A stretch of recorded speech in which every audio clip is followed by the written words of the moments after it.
안녕하세요. 리테라이즈입니다. 자, 오늘은 2024학년도 숙명여대 정시 전형 입시 결과에 대해서 살펴보도록 하겠습니다. 숙명여대 같은 경우에는 앞서서 이제 수시 입결을 이제 학교에서 공개한 데이터를 토대로 해서 좀 살펴봤고요.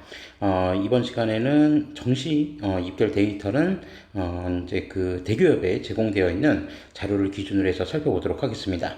제가 이제 뭐 다른 대학교 이제 입결, 정시 입결을 설명드릴 때도 늘 말씀드리지만, 이제 대기업에 제공되어 있는 자료와 학교가 공개하는 자료들은 조금 상이할 수도 있습니다. 그래서 대기업에 제공되는 자료는 기본적으로 여기 이제 뭐 수능 100분이 70% 컷이 아니라 이제 엄밀하게 따지면 70%컷 평균치를 얘기하죠. 그래서 일단 70% 컷과 70%컷 평균은 좀 다를 수 있다라는 점, 그리고 이제 100분위 같은 경우에는 기본적으로 국수탐 기준으로 해서 이제 3개 과목 평균치를 얘기한다. 이렇게 좀 일단 살펴보시면 될 것 같습니다.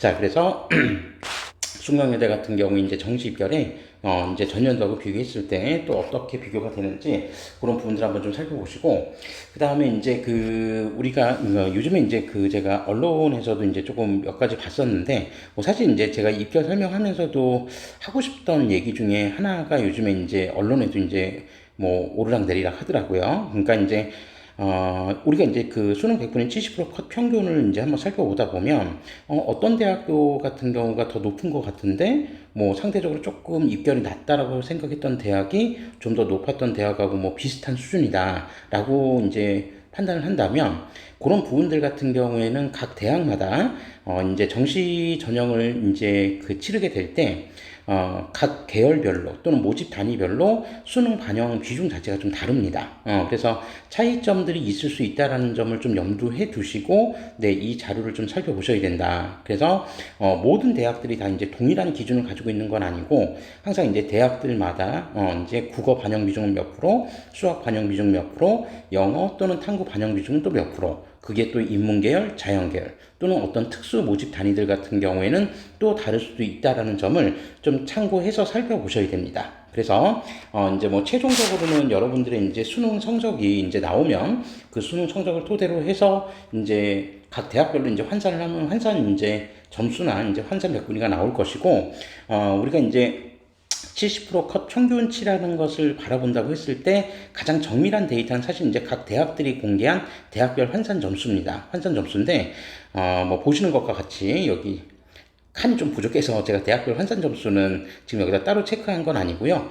대학별 환산 점수 같은 경우는 여러분들 실제로 수능이 끝나고 난 다음에 각 대학별로 여러분들의 수능 성적을 입력하면 이제 각 대학별 환산 점수가 나오게 되니까 그걸 최종적으로 좀 비교하시고, 지금은 그냥 각 대학별로 반영하는 수능 반영 비중을 토대로 해서 대략 70%컷 평균이 어느 정도 수준인지 어느 정도 선인지만 좀 파악하시고 넘어가면 되겠다. 이런 취지에서 입결 관련된 리뷰를 좀 시작하도록 하겠습니다. 자, 그러면 이제 본격적으로 일반 전형을 중심으로 해서 입결 이제 살펴보도록 할 텐데, 뭐 숙명여대 같은 경우에는 거의 대부분의 모집 단위가, 그러니까 뭐 실기가 있는 전형들 이제 빼고 거의 대부분의 모집 단위들은 기본적으로 이제 가군에서 모집을 합니다. 가군에서 모집을 하고, 약학부 같은 경우에는 이제 나군에서 이제 별도로 모집을 한다. 뭐 그런 이제 좀 특징이 있는 그런 대학이다. 라고 일단 좀 생각을 해주시고요. 자, 그러면 이제 앞서 말씀드렸던 것처럼 각 모집 단위별 이제 수능 반영 비중이 좀 중요하니까 그 부분들에 대해서 이제 큰 틀에서 몇 가지 좀 설명을 좀 드리고 시작하도록 하겠습니다. 자, 우선 숙명여대 같은 경우에 크게 보면 이제 뭐 칸이 이게 뭐 넉넉하진 않아서 제가 좀 간단하게 이렇게만 좀 쓸게요. 그러니까 인문 계열의 대부분의 모집 단위, 그리고 자연 계열의 대부분의 모집 단위. 자, 여기 같은 경우에 국어, 수학, 영어, 탐구 반영 비중이 각각 몇 프로씩 들어가는지만 우선 한번 좀 살펴보면, 국수영탕 같은 경우에 국어 같은 경우에 반영 비중은 35%로 가장 높습니다. 35%로 가장 높고, 그 다음에 수학 반영 비중이 25%, 그리고 영어 반영 비중 20, 탐구 반영 비중 20. 네. 요게 이제 2024학년도 기준입니다. 지금 이제 우리는 2024학년도 입결을 살펴볼 거기 때문에 2024학년도를 기준으로 했을 때 이렇게 된다는 거고, 그 다음에 자연계열 같은 경우에는 국어 반영 비중 25, 그리고 수학 반영 비중 35. 근데 당시 2024학년도까지만 하더라도 수학 같은 경우 기하하고 미적 둘 중에 한 과목을 선택을 했어야 되고요. 그리고 영어 반영 비중 20, 그리고 탐구 반영 비중 20인데 이 당시에 탐구는 과탐을 선택을 했어야 됐다. 네, 요렇게 좀 일단 기억해 주시면 되겠습니다. 그 밑에 좀 여백을 남겨놓은 이유는 제가 이제 좀 다른 모집 단위에 대한 내용을 좀 얘기하기 위해서 좀 남겨놨는데, 자, 그러면 뭐 모든 이제 모집 단위가 다 이러냐 그렇진 않고요. 그러니까 인문 계열에서도 예를 들어서 상경 계열 같은 경우, 그러니까 경상대학 같은 경우에는 그거는 이제 좀 여기 칸에다가 다 쓰진 않고 그냥 옆에다가 좀 쓸게요. 예를 들어서 경상대학 같은 경우에는 기본적으로 국어 반영 비중이 국어랑 그 다음에 수학 반영 비중이 각각 30%씩 반영이 되고요. 그 다음에 영어랑 탐구 반영 비중이 또 각각 20%씩, 그래서 합산 총 100%로 반영이 되거든요. 그러니까 일반 인문 모집 단위에 비해서는 수학 반영 비중이 5%더 높아졌고 국어 반영 비중이 5% 낮아졌다. 네, 그렇게 이제 생각하시면은 일반 인문 모집 단위와 차이점을 좀 고려해 보실 수 있을 것 같습니다. 자, 그리고 이제 좀 특이하게 그 수학과 같은 경우에 숙대 수학과 같은 경우에는 이제 국어 반영 비중 같은 경우는 대단히 낮습니다. 국어가 15%, 그리고 수학이 무려 50%의 반영 비중을 가지고 있습니다. 그러니까 수학 점수가 높을수록 수학과에 이제 합격할 확률이 되게 높다는 거죠.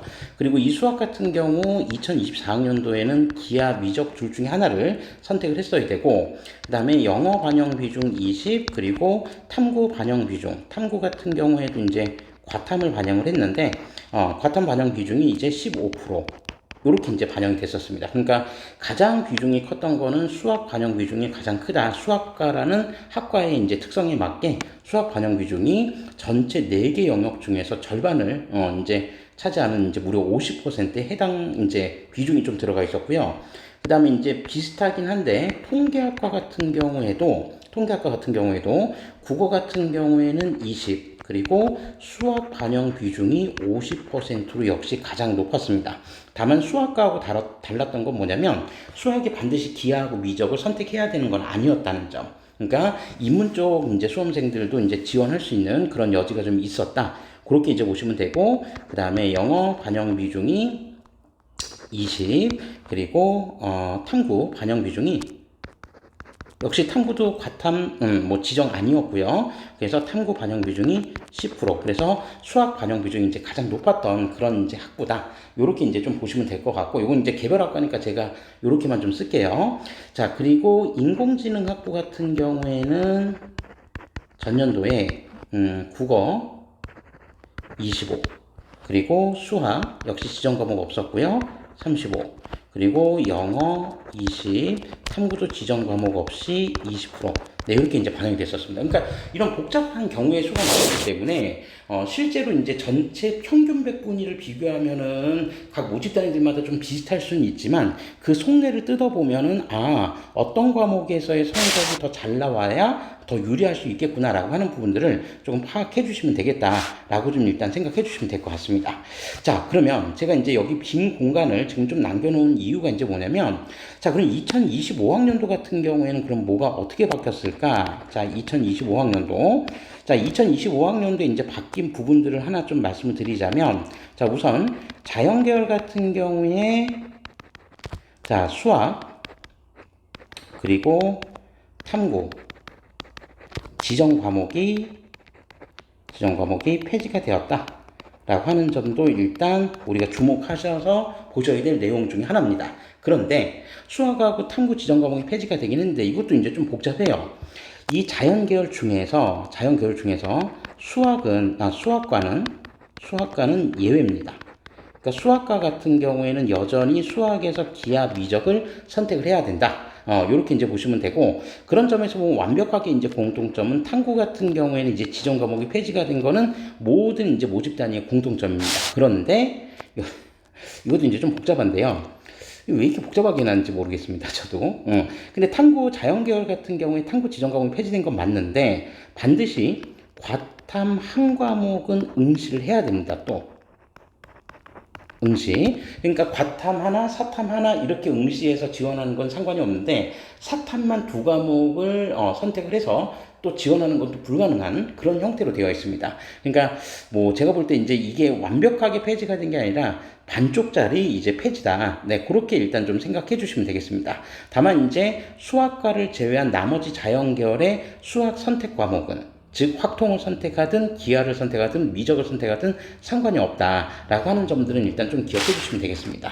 지금 복잡하면 여러분들 지금 다 파악하실 필요는 없고요. 추후에 이제 수능 성적이 이제 좀 산출이 되면 그때 이제 맞춰서 좀 점수를 좀 대입시켜 보면 이제 대략적으로 해결될 수 있는 부분들이 좀 나올 수 있고요. 자, 그 다음에 이제 여기 빈 공간으로 남겨놨던 요 두 칸을 좀 활용 좀 하겠습니다. 자, 아시겠지만 이제 2025학년도에 이제 모집 단위들 좀 개편이 있었잖아요. 그래서 숙명여대 같은 경우에 첨단공학부 하고 그다음에 자유전공 학부라고 하는 이제 새로운 학부가 생겼는데, 자, 새로운 학부가 생겼으니까 이전에는 반영하지 않았던 이제 수능 반영 비중 새롭게 적용을 해야겠죠. 자, 그래서 첨단공학부하고 자유전공학부 모두 다 지정 과목 없고요. 국어 25%, 그리고 수학 35%, 그 다음에 영어 15%, 그 다음에 탐구 25%. 네, 이렇게 이제 반영이 된다라고 생각하시면 되고, 자유전공학부는 국어하고 수학 반영 비중이 각각 30%로 동일하고, 그 다음에 영어 반영 비중 15, 탐구 반영 비중 25. 네, 이런 식으로 이제 반영이 된다라고 하는 것도 좀 기억해 주시면 되겠습니다. 자, 그리고 뭐 컴퓨터 과학 전공, 데이터 사이언스 전공 같은 경우는 또 인공지능학부랑 동일하게 이제 좀 반영이 된다. 네, 그렇게 이제 보시면 되고, 그 다음에 이제 여기 2024학년도하고 좀 비교했을 때 통계학과 같은 경우는 반영 비중이 조금 바뀌었거든요. 그러니까 2024학년도에는 국어가 20이었지만 2025학년도에는 국어 반영 비중이 25로 또 바뀌고 수학 반영 비중은 50에서 40으로 조금 바뀝니다. 40으로 바뀌고 영어 반영 비중 같은 경우는 동일하고요. 그 다음에 탐구 반영 비중이 15%로 또 바뀌게 됩니다. 그래서 굉장히 복잡합니다. 굉장히 이제 복잡한데, 이거를 이제 뭐 완벽하게 우리가 다 알고 지원하는 거는, 전략을 맞춰 지원하는 건 어렵고, 결론적으로 이제 여러분들이 이제 뭐 숙대만 지원할 건 아니니까, 이제 정시에서 3개의 대학을 이제 선택을 하게 되니까, 이제 각 3개의 대학에서 여러분들이 원하시는 또는 지원하고자 하는 모집 단위가 대략 이제 어떻게 이제 반영이 되는지를 좀 살펴보시고, 그리고 나서 이제 좀 지원 전략을 세워보시면 될 것 같습니다. 자, 일단 이런 좀 복잡한 경우의 수가 있다라는 점을 먼저 말씀을 드리고, 자, 그러면 지금부터 입결 비교를 한번 해보도록 하겠습니다. 자, 그러면 2023학년도, 2024학년도, 그러니까 2025학년도에 좀 변화된 거를 제외하면요, 2023학년도하고 2024학년도 수능 반영 비중 거의 차이가 없습니다. 따라서 100분위의 이제 차이에 있어서 그렇게 이제 뭐 여기 이제 그 세 개 과목, 국수탐 이제 평균 100분위를 얘기하고 있지만, 이 안에 이제 어떤 이제 뭐 속사정들이 그렇게 크게 달라지진 않았을 거다라고 하는 부분입니다. 자, 그래서 하나하나씩 먼저 좀 비교를 해보면, 자, 한국 어문학부 같은 경우에 경쟁률 전년도하고 비슷했고요. 자, 전년도 70% 컷 평균은 87.38에서 2024학년도 85.50으로, 네, 이제 약한 100분위 점수가 2점 정도, 네, 평균치가 지금 하락했다. 이렇게 이제 보시면 되고, 역사 문화학과 같은 경우도 87.88에서 네, 86.38. 경쟁률은 전년도보다 올랐었는데 입결이 조금 소폭 하락했다. 그렇게 좀 보시면 되겠습니다. 자, 그리고 프랑스 언어 문화학과 같은 경우는 거의 비슷했죠. 87.63. 2024학년도에도 87.13으로 비슷하게 나타났고요. 자, 그 다음에 중어중문학부는 87.13에서 86.50으로 소폭 하락했습니다. 그리고 독일 언어 문화학과 같은 경우에 86.5에서 85.50, 일본학과도 87.75에서 87.13으로 거의 비슷하긴 했지만 소폭 하락했다라고 하는 거를 좀 확인하실 수 있습니다. 자, 그래서 대체적으로 인문 모집 단위 같은 경우에는 전년도하고 비교했을 때 2023학년도와 비교를 했을 때 경쟁률 같은 경우에는 프랑스 언어 문화학과를 제외하면, 그리고 역사 문화학과를 제외하면 거의 대부분 다 이렇게 큰 차이가 그렇게 많이는 없었는데 어쨌든 입결 자체는 지금 전반적으로 소폭 하락하는 그런 모습을 보여주었다라고 생각하시면 되겠습니다. 그러면 이렇게 입결이 이제 좀 하락하면 실제 정시에서는 어떻게 이제 또 바뀔까? 뭐 추이라고 하는 거야 우리가 뭐 정확하게 다 예측할 수는 없지만 기본적으로 2개년치 입결을 지금 살펴보면 대략 2023학년도와 2024학년도 그 중간치 정도를 염두에 두시고 지원 전략을 좀 수립하시면은 어느 정도 뭐 비슷하게 이제 형성이 되지 않을까 그렇게 생각을 합니다. 자, 그래서 기본적으로 이제 입문 모집단위들 같은 경우에 지금 2024학년도에는 대략 86, 그러니까 100분위 점수를 한 86 내외선, 이전 연도가 한 87 내외선이라고 하면 100분위 평균이 한 1점 정도 지금 떨어진 것 같다. 네, 요렇게 좀 일단 보시면 될 것 같고요. 자, 그 다음에 문헌정보학과 같은 경우는 87.13에서 85.75로 역시 하락했습니다. 그리고 문화관광학 전공도 87.88에서 85.50으로 역시 한 100분위 점수가 한 2점 정도 하락했죠. 자, 그리고 이제 뭐 선호도가 굉장히 높은 르꼬르동 블루외식 이제 외식 경영 전공 같은 경우 88에서 85.75로 하락폭이 좀 대단히 컸습니다. 하락폭이 좀 컸는데 이제 르꼬르동 블루 외식 경영 전공 같은 경우에는 일단 이제 2024학년도보다는 조금 더 올라갈 가능성이 좀 있지 않을까, 네, 그렇게 생각을 합니다. 그러니까 하락폭이 좀 크게 나타났기 때문에 여기보다는 조금 더 상승할 여지를 좀 남겨놓은 것 같고요. 그 다음에 교육학부 같은 경우에는 87에서 86.38 소폭 하락하긴 했으나 그 편차가 크진 않았고요. 그 다음에 가족자원 경영학과 같은 경우에는 굉장히 지금 많이 하락했습니다. 거의 100분위 점수가 지금 3점 정도 하락했는데 뭐 르꼬르동 블루 외식 경영 전공하고 뭐 하락폭을 비교하면 거의 비슷한 형태대로 지금 떨어지긴 했는데 뭐 가족자원 경영학과가 르꼬르동 블루 외식 경영 전공보다 상승폭이 더 크게 나타날까는 모르겠습니다. 그것까지는 아닐 것 같긴 한데 그래도 뭐 조금 안전하게 쓰기 위해서는 그래도 100분위 평균 점수 한 86 정도 내외 선을 생각하시고 네, 지원 여부를 좀 판단하시는 게 어떨까 그렇게 생각을 하는데 모르겠습니다. 이제 뭐 경쟁률이 이제 또 어떻게 이제 바뀔지 모르니까 경쟁률이 지금 굉장히 많이 뛰었음에도 불구하고 네, 입결이 좀 많이 하락했거든요. 우리가 좀 주목해서 봐야 될 그런 학과인 것 같습니다. 자, 요 정도 한번 좀 체크 좀 해보고요. 자, 그리고 자, 아동복지학부 같은 경우 소폭 하락하긴 했지만 그 편차가 크진 않았고요. 그 다음에 정치외교학과도 역시 하락폭이 컸습니다. 경쟁률이 지금 상대적으로 전년도에 비해서 좀 늘어났었는데, 그러니까 경쟁률은 상승을 했었는데 입결 하락폭이 역시 큰 폭으로 지금 하락을 했다라고 하는 거. 그리고 행정학과 같은 경우에도 하락하긴 했는데 정치 외교보다는 하락폭이 크진 않았죠. 그러니까 보통 사회과학 계열 같은 경우는 수시든 정시든 간에 대체적으로 그래도 선호도가 좀 높은 학과들인데 네, 지금 하락폭이 대단히 크게 나타났던 정치 외교나 행정 같은 경우, 지금 행정 같은 경우가 인문대학들보다도 오히려 일부 모집단위보다 점수가 좀 낮게 나왔거든요. 그러니까 그런 부분에서는 일단 사회과학 계열에서 이 두 개 학과 정도는 좀 더 상승의 여력을 좀 더 가져갈 수 있겠다. 그렇게 좀 보시면 될 것 같습니다. 그러니까 뭐 제 기준에서는 여전히 한 87 정도 내외 선은 돼야 우리가 이제 좀 지원해 볼 수 있지 않을까 그렇게 생각을 하는데 모르겠습니다. 실 지원자들은 또 어떤 생각을 가지고 있을지 그건 이제 올 연말에 이제 조금 그 추이를 좀 지켜봐야 될 것 같고요. 자, 그 다음에 홍보광고학과 역시 우리 여학생들 선호도가 이제 굉장히 높은 학과죠. 그래서 이전 연도 86.38에서 85.75 조금 내려오긴 했으나 역시 편차가 크진 않았고요. 자, 그 다음에 소비자 경제학과도 역시 하락했습니다. 대부분의 입문 모집 단위가 지금 입결이 이제 다 거의 대부분 다 상당히 많이 하락을 했다. 이런 부분들을 확인하실 수 있고 사회심리학과 같은 경우에도 88.38에서 86.50으로 역시 네, 입결이 좀 하락했습니다.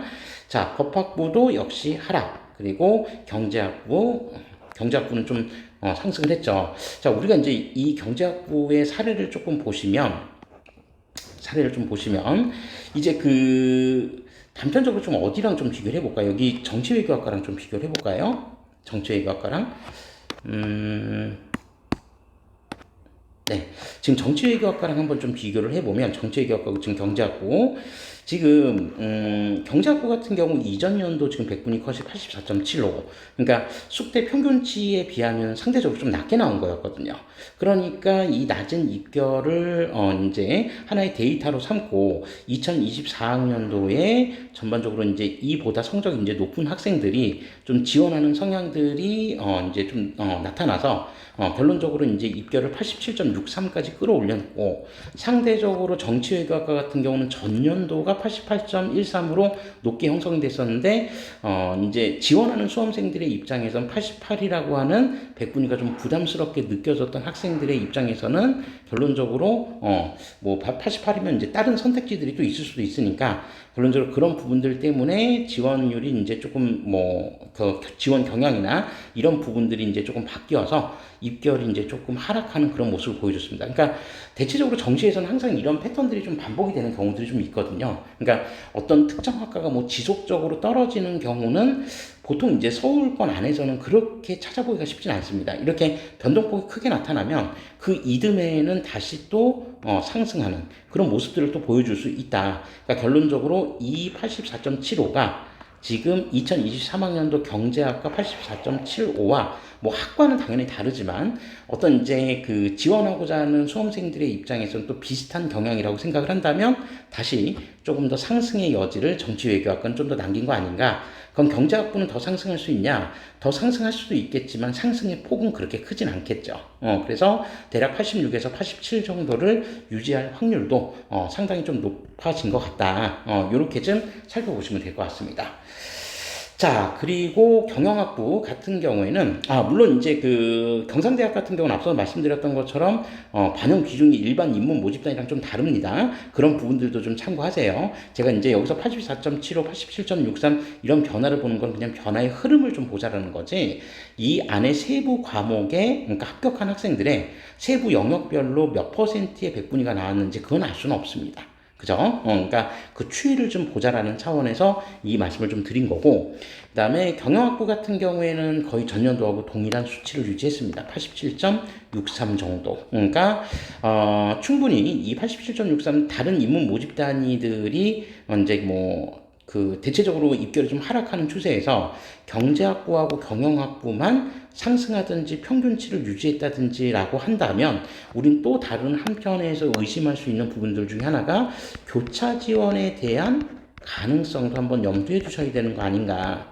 가능성. 그 부분들도 우리가 한번 충분히 고민해 볼 문제다. 왜? 결론적으로 상경계열 같은 경우에 수학 반영 비중이 상대적으로 높고, 뭐 보통 기하나 미적을 선택을 많이 했던, 보통 이제 자연계열 지원하고자 했던 수험생들 중 일부는 결론적으로 상경계열 쪽에 지원할 동기로서는 충분히 작용할 수 있다. 수학 비중이 높다는 게. 자, 그런 부분들도 한번 고민해 보실 필요가 있을 것 같습니다. 뭐 물론 그걸 제가 정확히 다 할 수는 없지만 충분히 우리가 한번 의심해 보고 갈 수 있는 그런 내용인 것 같고요. 자, 그리고 글로벌 협력 전공 87.5에서 87.75로 거의 비슷하게 유지가 됐습니다. 경쟁률은 전년도에 비해서 많이 상승을 했었는데, 네, 거의 입결은 비슷하게 나타났고요. 자, 그 다음에 뭐 발음하기도 좀 힘든데 앙트러프너십, 네, 그 이제 리더, 이제 그 글로벌 리더 뭐 이런 이제 그 전공인 것 같은데 올해 같은 경우 동덕여대인가도 이게 이제 신설이 됐죠. 자, 그래서 전년도하고 이제 비슷하게 87.63, 87.13으로 네 비슷하게 지금 경쟁률은 상대적으로 많이 상승을 했었는데 입결은 좀 비슷하게 형성이 됐다. 그럼에도 불구하고 뭐 소폭 하락했고요. 자, 그 다음에 영어 영문학 전공 같은 경우 87.63에서 86.25, 테슬 전공 87.63에서 86.25, 미디어 학부 같은 경우도 87.75에서 86.50으로 대체적으로 조금씩 하락했는데 인문 모집 단위들은 지금 보시면 아시겠지만 거의 86 내외에서 전년도에 비해서 백분위 점수가 평균적으로 보면 약 한 1점 정도 떨어진 것 같은 그런 이제 좀 측면이 있었다. 네, 그렇게 지금 이제 보시면 되겠습니다. 다만 전년도하고 비교했을 때 입결 변동폭이 큰 모집 단위들 같은 경우는 조금 주목해서 좀 살펴보실 필요가 있겠다라고 하는 점 다시 한번 말씀드리면서 인문 모집 단위 이제 170%컷 평균이 어느 정도 나왔는지 이제 확인하실 수 있었고요. 자, 다음으로 이제 자연계열 쪽으로 좀 넘어가도록 하겠습니다. 자, 자연계열 같은 경우에 지금 화학과 같은 경우에는 네, 이제 뭐 선호도 굉장히 높죠. 화학, 생명 모두 다. 그래서 화학은 87.75에서 88.38로 이전 연도보다 더 상승했고요. 생명 시스템학부 같은 경우 89에서 85.25, 생명 시스템은 상대적으로 조금 많이 하락했습니다. 많이 하락했고, 그러니까 결론적으로 이런 케이스들은 다시 이제 조금 상승의 가능성들을 열어놓고 살펴보셔야 된다. 네, 그렇게 이제 좀 살펴보시면 될 것 같고, 2025학년도에. 자, 그 다음에 수학과, 이제 앞서 말씀드렸던 것처럼 수학과 같은 경우는 수학 반영 비중이 4개의 과목 중에서 50%로 가장 높았죠. 그래서 84에서 83.88로. 그러니까 여기 지금 형성된 이 백분위에는 수학 백분위가 그러니까 수학 점수가 상대적으로 높고 다른 과목에 또는 다른 영역의 백분위가 이제 조금 낮게 나온 친구들이 아마 상대적으로 좀 많이 합격했을 겁니다. 실제로 그런 학생들이 또 많이 지원했을 가능성이 높고요. 그런 점에서는 통계학과도 뭐 비슷합니다. 수학 관용 비중이 커졌으니까요. 그래서 84에서 85로 뭐 소폭 상승하는 그런 모습을 좀 보여줬고, 자, 그 다음에 이제 공대에서 화공생명공학부는 네, 여전히 이제 뭐 공대 중에서는 거의 최고의 지금 위치에 놓여 있는 거 아닌가 그렇게 생각할 정도로 지금 상당히 이제 입결이 높은 수준으로 지금 형성이 되어 있습니다. 네, 이 부분들은 아마 당분간 거의 비슷하게 가지 않을까 그렇게 좀 생각은 하고요. 그 다음에 인공지능공학부 같은 경우에 87.63에서 88.88로 역시 상승했습니다. 컴퓨터, 화공생명 이런 쪽은 여전히 이제 수시든 정시든 가리지 않고 상대적으로 이제 점수들이 좀 높다라고 하는 거를 확인하실 수 있고요. 자, 그리고 지능형 전자 시스템 전공 같은 경우에도 86.75에서 87.25, 신소재 물리 87에서 87.25 거의 보합 수준으로 유지가 됐고요. 그 다음에 컴퓨터 과학 전공은 이전 연도 86.13보다 지금 백분위 점수가 2점 정도 더 상승을 하면서 네, 이제 88을 이제 살짝 넘기는 그런 모습을 보여줬고, 대부분의 지금 이제 첨단 과학부 같은 경우에 백분위들이 거의 88, 89 사이를 왔다 갔다 하는 그런 이제 점수대를 보여주고 있습니다. 그래서 이런 이제 학과들 우리가 좀 주목해서 보셔야 될 부분이 있을 것 같고요. 자, 그 다음에 기계 시스템 같은 경우에는 87.13에서 86.63으로 네, 전년도하고 비슷했지만 소폭 하락하는 모습을 보여줬고요. 그 다음에 기초공학 88, 전년도 87.63과 거의 비슷했습니다. 자, 그리고 의료학과 역시 전년도하고 비슷한 87.50으로 2024학년도 입결이 좀 마무리가 되었고요. 그 다음에 식품영양은 역시 마찬가지로 전년도하고 비슷했습니다. 그리고 네, 선호도가 이제 매우 높은 약학부 같은 경우에는 96.38, 전년도하고 비슷했는데 조금 더 소폭 상승하는 그런 모습을 보여줬죠. 그래서 의학계열 같은 경우 뭐 백분위 점수가 0점 몇 정도 상승하는 것도 사실 이제 굉장히 큰 편차라고 느껴집니다. 체감 편차가 아마 상당히 좀 크게 느껴질 수도 있을 것 같습니다. 그래서 96.38까지 지금 상승을 했다. 지금 추합 인원도 전년도에 비해서 조금 절반 정도 지금 줄어있는 상태거든요. 그런 점에서 보면 상대적으로 이제 높은 입결을 좀 보여주었다라고 하는 것들을 네, 확인하실 수 있습니다.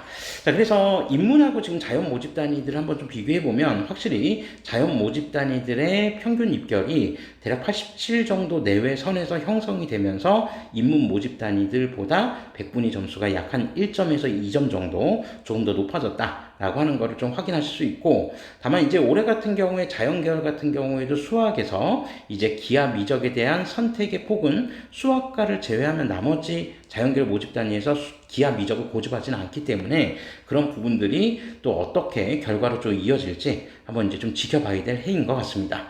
2025학년도가 참 다양한 변화가 시도되는 해이기 때문에 그게 뭐 모집 단위든 수능 반영 방법이든 여러 가지 이제 변화들이 좀 있기 때문에 그런 부분들 한번 잘 살펴보시면서 이제 올 연말에 이제 각 이제 입시 업체들이 내놓는 배치표나 이런 부분들의 흐름들도 한번 좀 잘 읽어보실 필요가 있겠다라고 하는 점들 좀 말씀드리면서 2024학년도 숙명여대 정시 입시 결과 리뷰를 마치도록 하겠습니다. 이제 정말 뭐 우리 고3 학생들 기준으로 하면 이제 1학기가 3학년 1학기가 이제 거의 다 끝나는 시점이죠. 그래서 이제 본격적인 이제 수시 시즌에 이제 돌입하는 시기라고 보면 되고, 이제 수시를 이제 공략할지 또 정시로 공략해야 될지 여러 가지 이제 그 갈림길에 이제 놓일 텐데, 최소한 이제 제가 대부분의 많은 학생들에게 늘 하는 얘기 중에 하나가 수시는 정말 기회이기 때문에 수시를 놓치지 말고 어쩔 수 없이 수시보다 정시 쪽으로 가야 될 학생이라고 한다면야 뭐 그건 어쩔 수 없는 선택이겠지만 수시도 굉장히 좋은 기회라는 거. 그래서 불가능할 것 같은 그런 전형에서도 결론적으로 수시에서 합격할 수 있는 길들도 충분히 있으니까 수시, 정시 모두 균등하게, 그러니까 좀 조화롭게 전략을 잘 짜서 수시에서 또는 정시에서 여러분들이 어쨌든 원하고자 하는 최종의 결과를, 꼭 긍정적인 결과를 얻으시길 진심으로 기원하도록 하겠습니다. 자, 이상으로 리뷰를 마치도록 하겠습니다. 감사합니다.